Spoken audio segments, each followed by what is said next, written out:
The crystal chandelier glittered above the white tablecloth as waiters in crisp black uniforms circled with silver trays of appetizers. Richardson's was Boston's most exclusive restaurant, the kind of place where reservations were hereditary and the menu didn't list prices. I adjusted my tie nervously, feeling like an imposter despite my carefully tailored suit. Across from me, Sophie smiled encouragingly, reaching under the table to squeeze my hand. We'd been dating for 2 years, but this was my first formal introduction to her extended family. Her father, Gregory Davidson, sat at the head of the table, occasionally checking his Patek Philippe watch as if our dinner was cutting into more important engagements.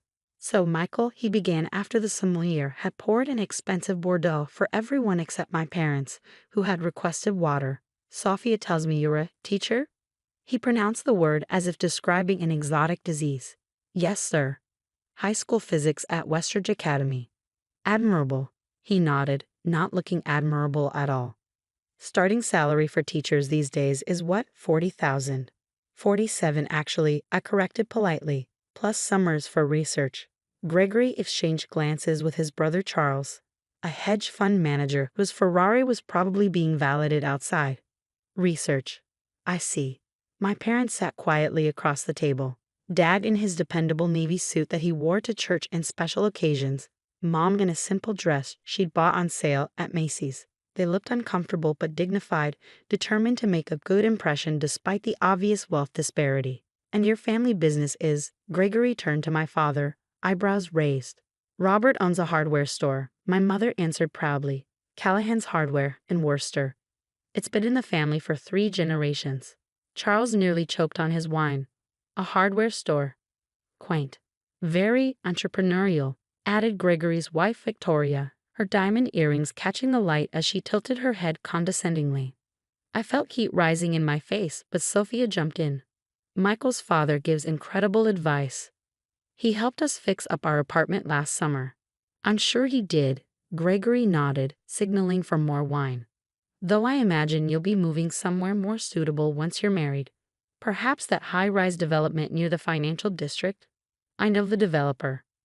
"We're happy where we are," Sophia replied firmly. We'd had this conversation before. Her parents couldn't understand why their Stanford-educated daughter chose to live in a modest apartment on a teacher's salary when she could easily join her father's investment firm. "So, Mr. Callahan," Charles leaned forward, swirling his wine, "do you find that people still shop at local hardware stores? With the big box retailers everywhere these days." My father smiled mildly. "We do all right. Our customers appreciate personal service and expertise." "I'll bet they do," Gregory chuckled. "Though I can't imagine the margins are anything to write home about." Victoria touched her pearl necklace delicately. "Do you handle the accounting yourself, or?" "My wife manages the books," Dad replied, nodding toward Mom. "Sarah has always had a head for numbers." "How resourceful," Victoria smiled thinly, "keeping it all in the family." As the appetizers arrived, Sophia's cousin Bradley, fresh from his MBA at Wharton, decided to join in. "A teacher's salary in Boston. How do you even survive?" The table erupted in laughter, and I felt Sophia's hand tighten around mine under the tablecloth. My parents exchanged a glance but said nothing. "We manage just fine," I said evenly. "Oh, I'm sure you manage," Gregory chuckled, making air quotes. "But marriage is expensive, and children even more so." Sophia was raised with certain standards. "Dad," Sophia warned, but Gregory waved her off. "It's a legitimate concern, princess. Michael seems like a wonderful young man, but practical matters matter. The Davidsons have certain financial expectations." My phone buzzed in my pocket. I would have ignored it, but the screen showed my father's office number, strange for a Friday evening. "I'm sorry, I should take this. It might be important." I excused myself and stepped away from the table. "Michael? It's Dad. Everything okay?" "Yes, but I need to speak with you and Mr. Davidson. Something's come up with his loan application." I frowned, confused. "His what?" "His loan application. To the foundation. Could you put me on speaker when you get back to the table?" Sure, Dad." When I returned, the conversation had moved on to Bradley's new position at Goldman Sachs. I cleared my throat. "I'm sorry to interrupt, but my father needs to speak with Mr. Davidson. About a loan application." Gregory's fork clattered against his plate. What loan application? He asked me to put him on speaker, I said, still confused. I set my phone in the center of the table and pressed the speaker button. Mr. Davidson, Robert Callahan here. I apologize for interrupting your dinner. Gregory straightened his tie, composing himself. Callahan, what's this about a loan application? There must be some mistake. No mistake, sir. I'm calling about Davidson Development's application to the Callahan Foundation for the Downtown Revitalization Project. $50 million, if I recall correctly. The table went silent. Charles froze with his wine glass halfway to his lips. What? Gregory stammered, color draining from his face. The board just approved it unanimously. I wanted to let you know right away since you marked it urgent. Shall I have the funds transferred Monday morning, or would you prefer immediate processing? There'd be a small expediting fee, of course. Gregory stared at the phone, then at my father across the table, his expression a mixture of shock and dawning comprehension. You're Robert Callahan, of the Callahan Foundation. My father nodded simply. Yes, though I prefer Bob in social settings. Victoria's hand flew to her pearls. The Callahan Foundation that funded the new wing at Mass General? That owns half the waterfront. 30% of the waterfront, my mother corrected gently. We've diversified in recent years. I sat frozen, as confused as everyone else at the table. The Callahan Foundation. My parents had never mentioned any foundation. Mr. Davidson. My father's voice continued from the speaker. About that transfer. Gregory swallowed hard. Monday is fine, Mr. Callahan. Thank you. Excellent. We can discuss details at the board reception next week. Sarah and I look forward to seeing you there. Enjoy your dinner. The call ended, leaving an awkward silence broken only by the ambient restaurant noise around us. Charles was the first to recover, forcing a laugh that sounded more like a cough. Well, Robert, you've been holding out on us. My father took a sip of water. Not at all. You simply never asked about the foundation. We like to keep the hardware store as our public face. Keeps us grounded. The hardware store is a cover? Bradley asked incredulously. Not a cover, my mother clarified. It's where Robert's grandfather started. We maintain it out of respect for our roots and because we believe in honest work. The foundation grew from those principles. I stared at my parents, strangers suddenly in familiar faces. Why did you ever tell me? Mom reached across to touch my hand.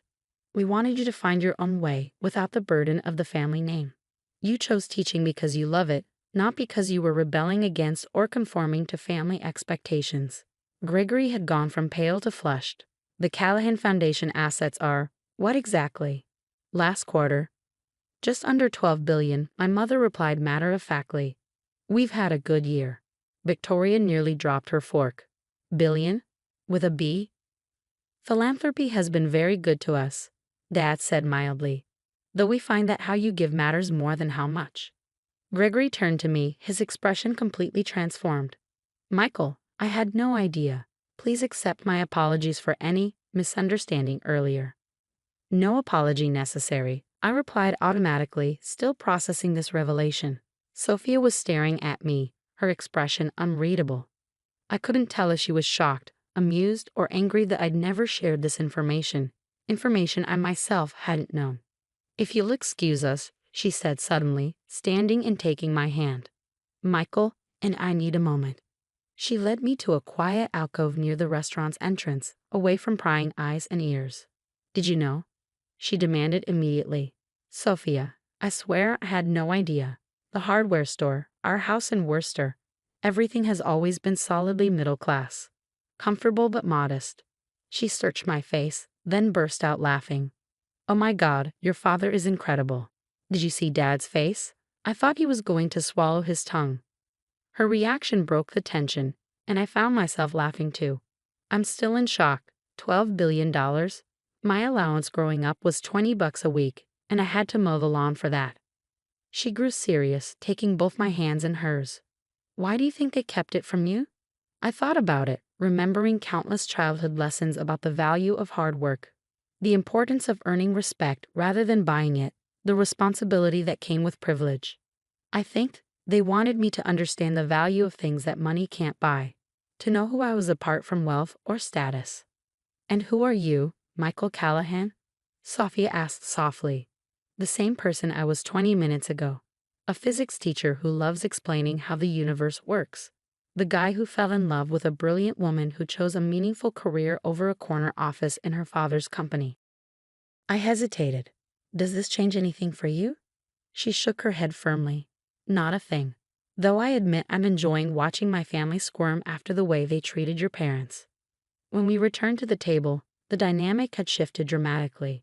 Gregory was engaged in animated conversation with my father about community development initiatives.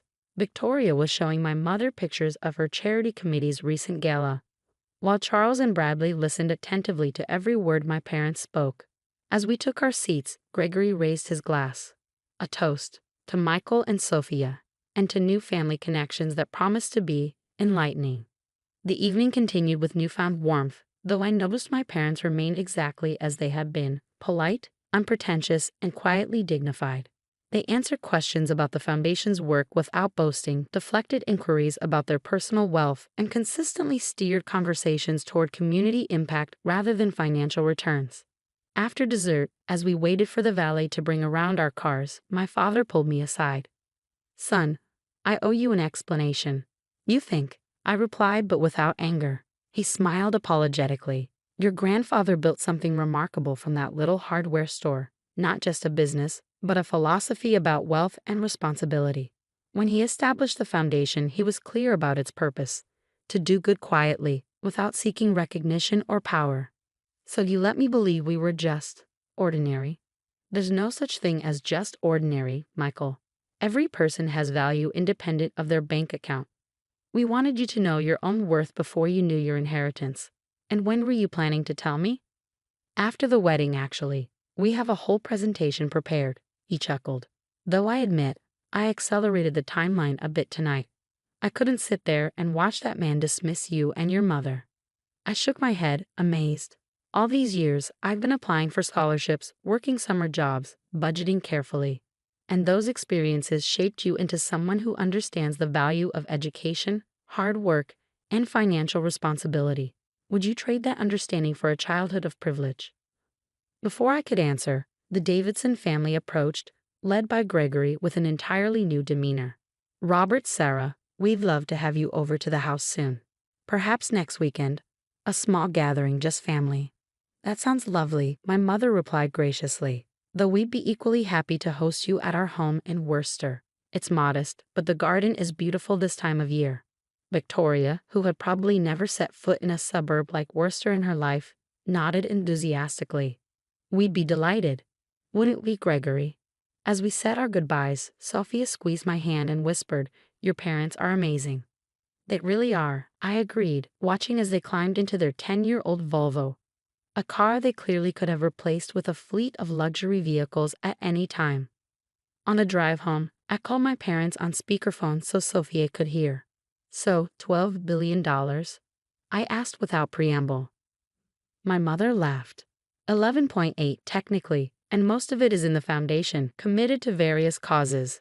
But still, I was still struggling to reconcile this new reality with my understanding of my family. Michael, my father said gently, nothing important has changed. We're still the same people with the same values. The only difference is that now you understand the responsibility that will eventually be yours. The hardware store is a profitable small business that employs 15 people and serves a community that would otherwise have to drive 20 minutes to a big box store. It matters, son. Sophia leaned toward the phone. Mr. and Mrs. Callahan, I just want to say, thank you for raising someone who chose to teach because he loves it, not because he had to. We're the ones who should be thanking you, Sophia, my mother replied warmly, for loving our son when all you knew was that he was a teacher from a family that owned a hardware store.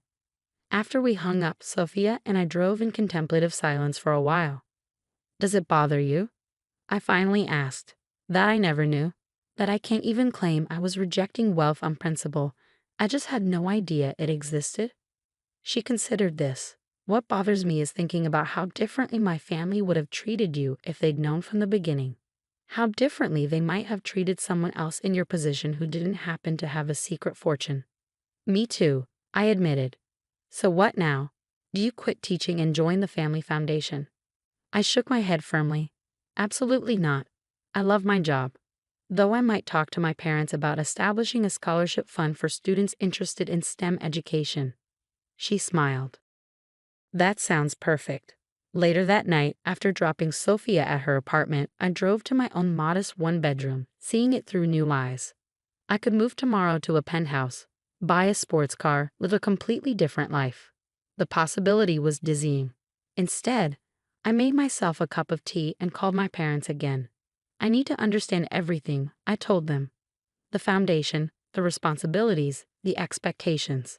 If I'm going to be part of this legacy, I want to do it right. My father's voice was warm with pride. That's exactly what we hoped you'd say. Come home this weekend, we'll start at the beginning. And Sophia. Bring her, my mother said without hesitation. She's family now. As I hung up, I realized that while my understanding of my family had been appended, the core truths remained unchanged. My parents had always valued character over wealth, service over status, and genuine connections over social climbing. The revelation of our financial situation didn't change who we were. It just added responsibility to the values they'd already instilled. 3 months later, Sophia and I were married in a ceremony that balanced elegance with meaning. The Davidson family, still slightly shell-shocked by the revelation of the Callahan fortune, had become noticeably more humble. Gregory had even started showing genuine interest in community development beyond its profit potential. At the reception, my father clinked his glass for the traditional toast. Guests fell silent, many of them still adjusting to the idea that unassuming Robert Callahan from a hardware store was actually Robert Callahan of the Callahan Foundation. When Sarah and I decided to keep our foundation work separate from our family life, he began, we did so believing that wealth should be a tool for good, not a measure of worth. We wanted Michael to define himself by his character, not his inheritance. He turned to me and Sophia. Today, as we celebrate your marriage, we couldn't be prouder of the choice you made, to find someone who values you for exactly who you are, not what you have. He raised his glass. May you build a life together that remains true to itself, regardless of circumstance. And may you always remember that the greatest fortune isn't measured in dollars, but in how many lives you touch for the better. As glasses raised around the room, I caught Gregory Davidson's eye. The arrogance that had so defined him at our first dinner had given way to something resembling respect, not for the Callahan wealth, but perhaps finally for the Callahan values. And that, I realized, was the point of my parents' long deception, to ensure that when the truth eventually emerged, we would all understand that true worth had nothing to do with net worth at all.